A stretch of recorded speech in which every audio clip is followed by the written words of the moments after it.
Welcome everybody to Spinner Rack Review. Today we're going to be discussing Batman Damned number 2. Yes, we're discussing this comic. This is the DC Black Label comic that comes out that's supposed to be geared towards a more mature audience. Once again, this is like in a magazine format. It's larger than the standard comic, and it is absolutely gorgeous. Bermejo, thumbs up. You and your team have done a fantastic job. The cover, the one that I have, is the Harley Quinn cover, which I believe Jim Lee did this particular variant in. It's wonderful as always. It's a great job all around. Now, what is the story that we're dealing with? The story from this comic book is the one that started from first comic is Joker. Someone killed Joker, and they're trying to find out who it is. You know, of course, Batman doesn't kill. So the question is, did he do it, or did someone else do it? We're trying to figure out what's going on here. In this comic, we have him team up with Constantine in their investigation, and the banter is okay. It's all right, Constantine. In fact, what's kind of funny with these comics is that they feel more like a DC Metal than anything else, or Dark Knights. It's just a more darker, grittier feel for this entire comic than the normal comics. And I'm wondering if that's why they're calling it DC Black Label, not because they're necessarily pushing the envelope on some of the other things. One of the things that I want to definitely bring out is that when you're looking at this particular comic, they have more pages, more panels than you would in a regular comic, which again, the price that you're paying is more than a regular comic, and it definitely justifies it because of the look, the feel of the whole thing. So while they're investigating the Joker, Batman goes to a club, and in this club they have Ertegun the Demon. If you know who he is, he's helped out with Batman sometimes over the years in his comics.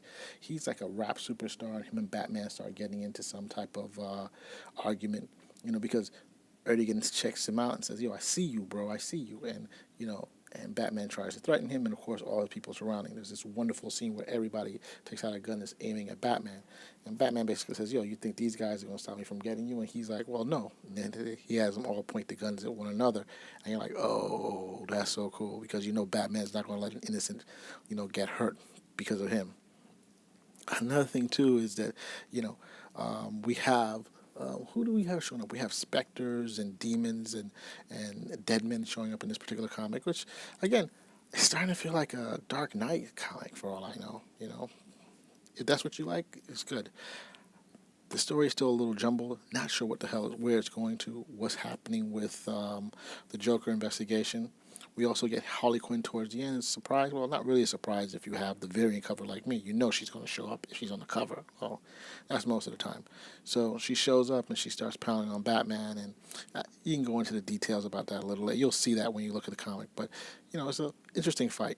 Is this the best Harley Quinn that could have been? Nah, she's not visually stunning like what I would expect, but at the same time, this is a much darker take on the character. Of course, because someone killed her pudding, and so she's trying to give back. She thinks it's Batman. In addition, we have a story that's pretty interesting, and probably the most controversial part of this whole comic is that, as well as retelling the whole, Batman, the Wayne family thing. And most times you see the Wayne family, they're happy-go-lucky, and most, not all the time. And here they're showing that the husband and wife are basically separating, and poor little Bruce, he's upset at her, at his mother, because of what's happening with his father, and he actually takes a gun, his toy guns, to shoot her. And she makes him promise never to use a gun, which is pretty interesting. It's a different take on him not using a gun in his Cape Crusader life. So, hey, I say go out and grab the comic. It's interesting. The art alone pays for whatever you have. It's most likely going to become a collector's item once they finish this series. But I say run out, get it. This is something to look at. I'm hoping that this story stops being so drawn out and get to the point. But hey, that's me. Spinner Rack out.